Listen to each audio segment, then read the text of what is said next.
Assalamualaikum warahmatullahi wabarakatuh. Mahasiswa sekalian, pada pertemuan kali ini saya akan membahas terkait dengan pemberdayaan agregat pada masyarakat, community empowerment, yang bersentral pada masyarakat, oleh masyarakat, untuk masyarakat.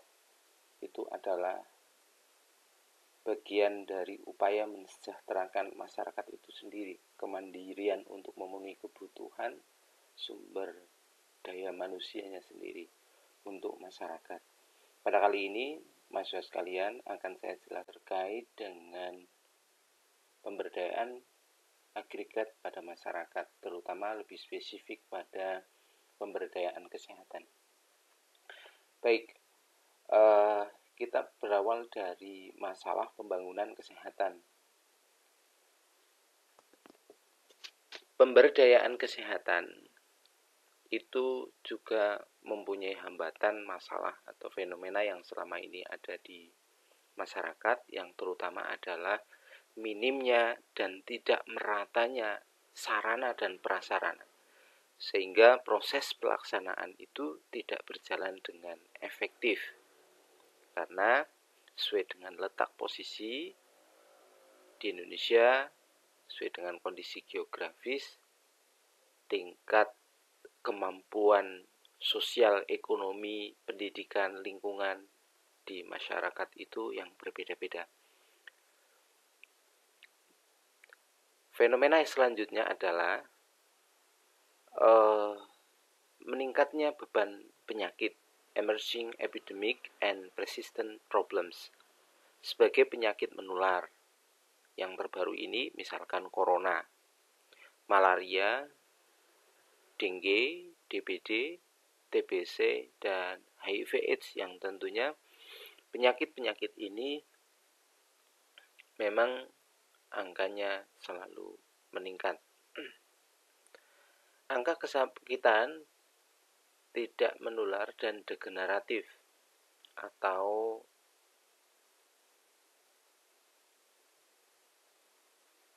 PTM, penyakit tidak menular. Makanya ada program pemerintah yang untuk mengantisipasi ini yang disebut dengan Posbindu PTM. Posbindu PTM sebenarnya bukan, ini bagian dari program pemberdayaan. Kita melatih kader dari masyarakat, diambil relawan, volunteer, untuk kemudian dikasih pelatihan secara rutin setiap bulan sekali, melaksanakan upaya-upaya kesehatan yang bisa dilakukan oleh kader tersebut melalui pelatihan seperti senam, pemeriksaan kesehatan, terutama hipertensi biasanya, diabetes mellitus, dan penyakit tidak menular lainnya. Berikutnya adalah status kesehatan masyarakat Indonesia masih rendah, itu juga terkait dengan AKI dan AK. Mahasiswa sekalian,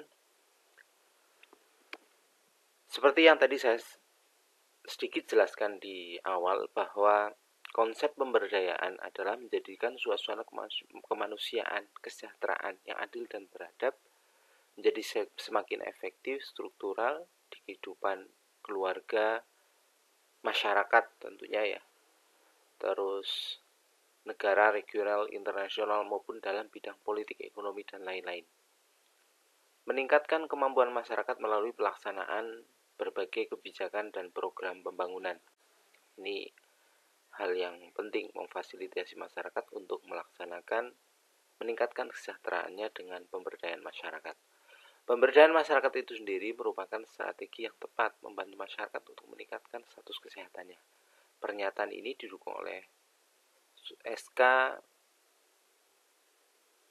Menteri Kesehatan RI nomor 131 Menteri Kesehatan SK Romawi II 2004 tentang sistem kesehatan. Mahasiswa sekalian, ada beberapa definisi tentang pemberdayaan masyarakat ya. Yang di masyarakat ada pemberdayaan masyarakat upaya untuk menumbuhkan kesadaran, kemauan, dan kemampuan masyarakat dalam menggali, mengatasi, memelihara, melindungi, dan meningkatkan kesejahteraan masyarakat itu sendiri. Dari masyarakat, oleh masyarakat, untuk masyarakat. Itu yang disampaikan oleh Noto Atmojo 2000. Selanjutnya, membangun kemitraan. Kalau melihat fungsi dan peran kita sebagai perawat, dan kemudian tujuan kita memfasilitasi masyarakat untuk membangun pemberdayaan, tentunya antara masyarakat dan perawat dan stakeholder lainnya tentunya ada kemitraan. Nah, ini secara terpadu, kebersamaan semua elemen unsur pokok masyarakat, pemerintah desa, baik dari kadus, RW, RT, semua komponen elemen masyarakat itu harus melakukan kemitraan dengan baik dan efektif. Semuanya harus berpartisipasi. Bagaimana membangun kemitraan partisipasi di masyarakat yang baik? Melalui 3 elemen penting partisipasi tersebut. Elemen yang paling penting adalah di dalam bentuk partisipasi masyarakat itu harus tanpa atau tidak ada paksaan dari manapun. Masyarakat mempunyai hak dan kekuatan mengambil keputusan yang sama. Misalkan tidak kemudian di dalam satu masyarakat hanya untuk kepentingan satu kelompok dan kemanfaatnya hanya diambil oleh satu kelompok, keputusannya juga diambil oleh satu kelompok. Jadi untuk membangun kemitraan yang baik adalah harus ada pemerataan pengambilan keputusan yang sama. Selanjutnya adalah keputusan harus efektif yang merupakan hasil partisipasi seluruh warga masyarakat. Perawat kesehatan masyarakat menawarkan sumber yang kaya keterampilan dan pengetahuan untuk memberdayakan anggota komunitas itu adalah penting. Karena fungsi kita sebagai pembina. Kita tengok sedikit terkait dengan peran perawat. Kita sebagai fasilitator, sebagai motivator, mengalihkan pengetahuan atau edukator. Mengalihkan dalam hal ini adalah merubah pengetahuan, pemahaman masyarakat terkait dengan kebutuhan dan sumber daya yang kesehatan di masyarakat tersebut. Nanti kita jelaskan spesifik terkait dengan bentuk-bentuk kegiatan atau yang kita bisa gali potensi masyarakat. Baik mahasiswa sekalian, sebelum kita lanjut terhadap hal tersebut, kita bahas tentang sistem manajemen pembangunan partisipatif. Pada prinsipnya kalau kita gambarkan adalah kita harus kenal potensi masalah yang ada di masyarakat. Kita harus pahami sosial, ekonomi, budaya, politik, keamanan yang ada di masyarakat tersebut. Kemudian setelah kita pahami betul, kemudian kita lakukan rencana proses partisipasi masyarakat, kesadaran masyarakat, dan terjadi disitulah ada peningkatan kesejahteraan sehingga masyarakat tersebut. Sifat pemberdayaan masyarakat merupakan paradigma baru pembangunan. Tadi ada peran kemitraan yang harus kita dasari adalah pemitraan yang efektif, harus people center, participatory, empowering, dan sustainable. Kesinambungan, berlanjutan. Itu penting untuk pemberdayaan. Ini salah satu sifat dari pemberdayaan. Selanjutnya adalah pemberdayaan masyarakat secara umum dapat dipilah dalam 3 kelompok. Kebijakan itu memberikan dasar tercapainya suatu masyarakat dan masyarakat mendukung kegiatan sosial ekonomi masyarakat tersebut. Kebijakan secara langsung mengarah pada peningkatan kegiatan ekonomi kelompok sasaran, yaitu masyarakat. Kebijakan khusus yang menjangkau masyarakat itu. Terus berikutnya Pelaksanaan pemberdayaan masyarakat harus dilakukan melalui beberapa kegiatan. Menciptakan suasana atau iklim yang memungkinkan potensi masyarakat berkembang, enabling factor. Memperkuat potensi atau daya yang dimiliki oleh masyarakat, empowering, dan memberi, protecting. Baik, kalau kita lihat di gambar alur proses, ya, setelah kita mengetahui tentang sosial, budaya, potensi, pengetahuan, dan sebagainya yang ada di masyarakat, ada proses. Di dalam proses untuk menuju pemberdayaan itu ada alur pembangunan masyarakat. Baik, pembangunan masyarakat harus didukung oleh kebijakan pemerintah. Kebijakan pemerintah tentunya jika ada unsur swasta di sekitar yang memungkinkan untuk terlibat dalam pemberdayaan masyarakat, libatkanlah dalam pembangunan masyarakat. Dan di situ ada hubungan timbal balik dalam hal pemberdayaan tersebut. Kemudian kita mengkoordinasikan dengan sektor-sektor lain, sektor keamanan, sosial, dan sebagainya, departemen lain. Kita harus juga koordinasikan untuk kemitraan dalam pemberdayaan. Selanjutnya kita mengkoordinasikan terhadap institusi, desa, tokoh masyarakat, tokoh keluarga, kita support sehingga ada pelaksanaan kegiatan. Pelaksanaan kegiatan dalam program pemberdayaan itu dilakukan setelah ada kerjasama, koordinasi, kolaborasi antara semua elemen masyarakat, lembaga, organisasi, kemudian baru pelaksanaan program kegiatan, sehingga terwujudlah masyarakat yang berdaya, masyarakat yang mampu, masyarakat yang mandiri. Mahasiswa sekalian,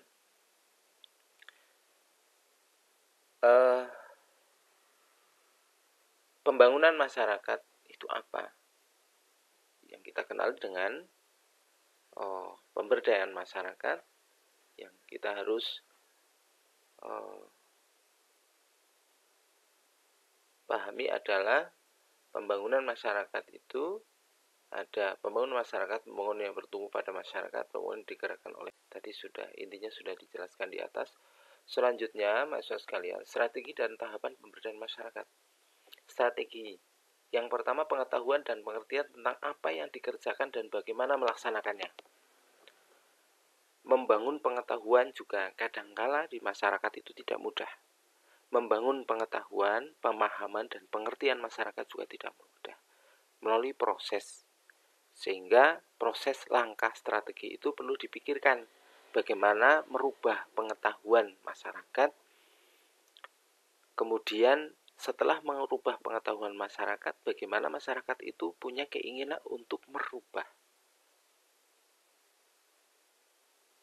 sikap yang memungkinkan masyarakat itu supaya bisa melakukan pemberdayaan mandiri dari masyarakat oleh masyarakat untuk masyarakat. Selanjutnya adalah kemauan sasaran dan khalayak untuk melaksanakan cita-cita yang dikembangkan tersebut telah dapat diterimanya. Tahapan yang pertama, perluas jangkauan, expansion program, maintenance program, dan pelambagan pembudayaan. Pembudayaan terhadap hasil dari pemberdayaan supaya bisa ada sustainable, keberlanjutan. Okay. Selanjutnya, kerangka pemberdayaan. Ini kalau di masyarakat perlu dipahami bahwa cakupannya itu adalah individu, keluarga, kelompok khusus, dan masyarakat. Sehingga kalau masyarakat kita perlu melibatkan kelembagaan masyarakat itu sendiri. Kalau keluarga berarti pasangan suami istri, kalau individu berarti pendampingan terhadap individu tersebut. Nah, kita kalau keluarga berarti menggerakkan keluarga tersebut untuk kemandirian atau pemberdayaan. Selanjutnya, mahasiswa sekalian, Tadi yang saya jelaskan bahwa membangun pengetahuan di dalam masyarakat tidak sepenuhnya mudah. Ini perlu proses, ya, sehingga tidak mudah, sehingga perlu strategi-strategi khusus untuk merubah pengetahuan tersebut. Misalkan melalui kita memberikan penyuluhan kesehatan kepada masyarakat. Melalui penyuluhan kesehatan, kita akan memberikan pengetahuan. Setelah pengetahuan belum tentu masyarakat itu akan merubah perilakunya setelah mengetahui tentang kesehatan. Pentingnya kesehatan. Mengetahui tentang pentingnya kesehatan, belum tentu seorang itu akan merubah sikap dan perilaku. Bagaimana mereka merubah sikap dan perilaku?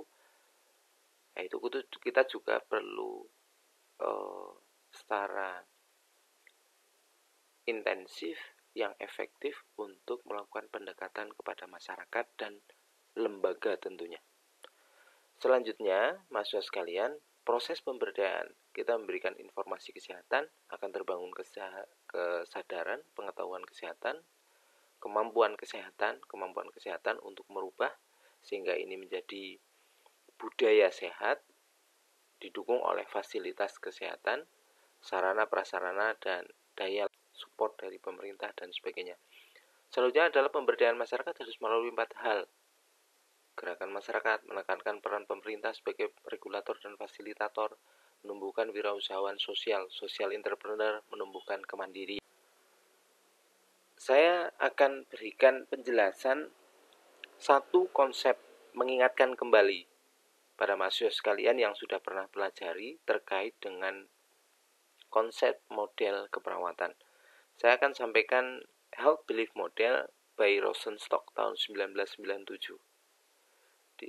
Di dalam masyarakat, unsur di dalam masyarakat itu ada unsur demografik, jenis kelamin, ras, etnis, dan sebagainya, social psychological variable, struktur variable, knowledge about the disease, prior contact with the disease.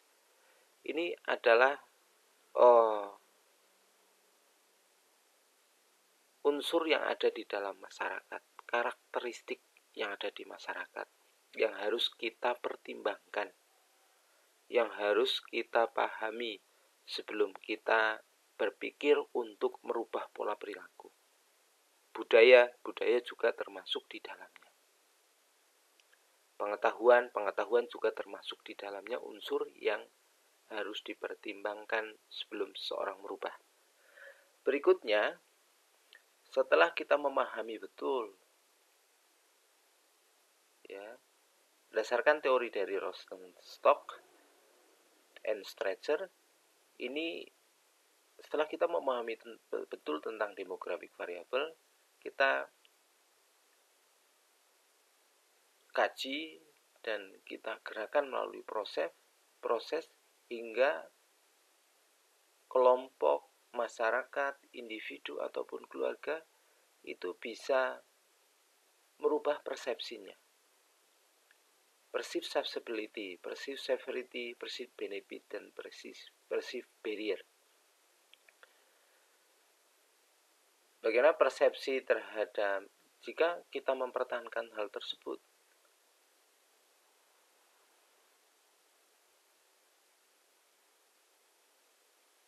Kita merasakan persepsi terhadap keuntungan, persepsi terhadap penderitaan, persepsi terhadap hambatan. Ya, jika kita menderita, katakanlah tuberkulosis, I don't smoke, no lung disease in my family. Ya, saya tidak merokok kalau saya tidak merokok sehingga tidak ada penyakit paru di dalam keluarga saya. Ini persepsi yang perlu dibangun di dalam setiap individu, anggota setiap keluarga, dan keluarga sebagai anggota dalam masyarakat. TB is fatal disease. Persepsi severity. Tuberkulosis adalah penyakit yang fatal. Perceived benefit. Medication will be make me better. jika kita menggunakan fasilitas pelayanan kesehatan, berpola perilaku sehat, kita akan mendapatkan keuntungan. Jika kita mencegah terhadap merokok, kita dapat mencegah penyakit dan kita dapat mendapatkan banyak keuntungan. Persepsi terhadap barrier. I may experience side effect from the medication. Ini terkait dengan misalkan efek samping, hambatan terhadap jika saya berobat TB, saya sembuh akan tetapi saya mendapatkan efek samping. Jika saya akan berobat, contoh lain misalkan, jika saya akan berobat tapi saya tidak bisa mengakses pelayanan kesehatan dengan cepat, harus turun gunung, manjat gunung, gitu ya. Jadi ini adalah persepsi barrier. Jika seseorang sudah merasakan 4 persepsi ini dalam satu pemahaman, semuanya sudah sesuai dengan teori konsep model yang disampaikan oleh Rosenstock, maka seseorang akan believe in personal health trait, believe in effectiveness of health behavior. I'm not sure if it will work, misalkan. Itu adalah ini opposite-nya. Jika seseorang akan percaya, kemudian seseorang akan percaya terhadap pentingnya merubah pola hidup sehat, sehingga terwujudlah health behavior. If I get worse, I will take the medication. Jika saya sakit, saya akan datang berkunjung ke rumah sakit. Nah, ini perlu kita pahami konsep model yang kemudian juga ditambahkan oleh Bandura, teori Bandura, bahwa ini menambahkan cause to action di dalam konsep perubahan sikap dan perilaku masyarakat itu. Media massa itu membangun pemahaman masyarakat sehingga membangun health behavior juga. Advice from other, dari pengalaman-pengalaman teman, pengalaman tetangga yang telah pernah menderita sakit dan sebagainya, itu efektif untuk merubah perilaku seseorang sebelum seseorang tersebut juga menderita sakit yang sama seperti tetangga dan teman yang lainnya. Illness of family, termasuk dari anggota keluarganya. Newspaper or magazine article, itu bagian dari media atau jalan untuk merubah perilaku seseorang. Mahasiswa sekalian, yang selama ini pernah diupayakan di masyarakat yang sedang berjalan maupun yang berjalan tetapi kembang kempis, karena memang program di masyarakat, berjuang di masyarakat itu memang luar biasa. Kita harus ada berkelanjutan dan memang harus betul-betul istiqomah. Jadi kalau misalkan ada satu hambatan kemudian biasanya terus menurun, melambat, ataupun kegiatan-kegiatan pemberdayaan kreatif pemberdayaan masyarakat itu kemudian hilang sama sekali. Nah, ini perlu kita pertimbangkan juga. Aplikasi peran serta masyarakat. Di dalam masyarakat itu ada kader kesehatan. Hambatannya selama ini yang namanya kader posyandu balita, lansia, kader posbindu itu aja. Lah itu belum ada kesadaran masyarakat untuk partisipasi terhadap pelayanan kesehatan, terhadap upaya pemberdayaan kesehatan. Ya. Kader kesehatan itu harus ada pemerataan. Jangan itu saja, orang-orang itu aja. Ya. Kalau kader balita, posyandu balita, ya Bu RW, Bu RT, itu. Yang lain tidak ada partisipasinya. Nah, itu yang kita harus concern terhadap hal tersebut. Berikutnya posyandu, lansia, polindes, CKN juga kita upayakan. Upaya kesehatan tradisional, kemitraan, LSM dan dunia luar, UKBM, pos kesehatan pesantren. Nah, ini nanti kita bahas lebih lanjut terkait dengan post-constraint.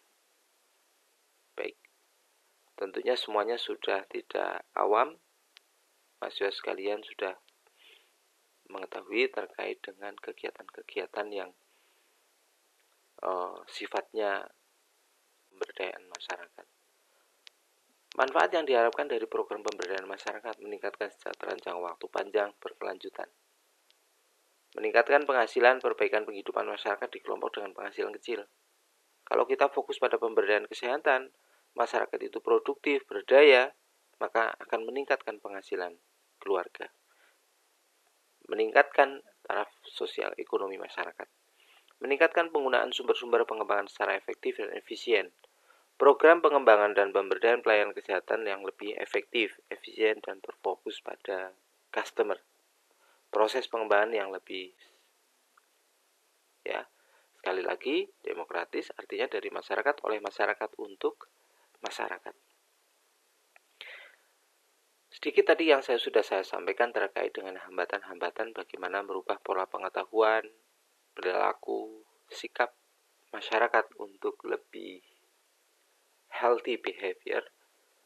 Itu ada beberapa hambatan. Hambatan yang kita laksanakan adalah ketika program pemberdayaannya itu tidak sesuai dengan program pemerintah, sehingga kita perlu ekstra tenaga untuk memaparkan, memberikan pemahaman kaitannya pentingnya program pemberdayaan tersebut terhadap tingkat kebijakan lembaga pelaksana RT, RW, desa, kecamatan, bahkan kabupaten. Itu satu hambatan. Kurangnya pemahaman dan komitmen yang sungguh-sungguh. Cara bahasa Jawane elailu. Cuma ya, tetapi tidak ada komitmen. Setelah dijalankan, kemudian hanya yang mempunyai ide saja yang kemudian bisa istiqomah menjalankan. Setelah yang mempunyai ide tidak ada support dari warga masyarakat, akhirnya pelaksanaan kegiatan tersebut itu tidak berjalan dengan baik. Berikutnya hambatan perilaku. Hambatan perilaku bisa dari individu, bisa dari sekelompok masyarakat yang memang tidak sesuai dengan visi dari atau misi dari pemberdayaan kesehatan masyarakat itu sendiri. Hambatan kebijakan keuangan. Sistem pengawasan keuangan negara yang sangat kurang fleksibilitas, berfokus pada aspek administrasi, pencapaian target fisik semata tanpa melihat proses yang terjadi. Nah, ini hambatan kepada kebijakan keuangan, yaitu proses kemandirian. Itu juga tidak semata-mata sebenarnya berfokus pada kebijakan keuangan yang ada di pemerintah. Akan tetapi jika seseorang sudah tahu pentingnya kesehatan, kemudian seseorang memahami tentang pentingnya kesehatan, orang tersebut pasti berkemauan untuk merubah pola perilaku kesehatan. Merubah pola perilaku kesehatan pasti ada fasilitas, program, dan mendukung kebijakan-kebijakan pemberdayaan kesehatan yang ada di masyarakat itu. Nah, itu perlu kita pahami. Tidak sepenuhnya bahwa kegiatan pemberdayaan masyarakat itu harus didukung dengan keuangan pemerintah. Ini yang perlu saya sampaikan supaya tidak menurunkan semangat mahasiswa sekalian untuk memberikan kemanfaat terhadap lingkungan-lingkungan yang ada di sekitar tempat tinggal mahasiswa sekalian.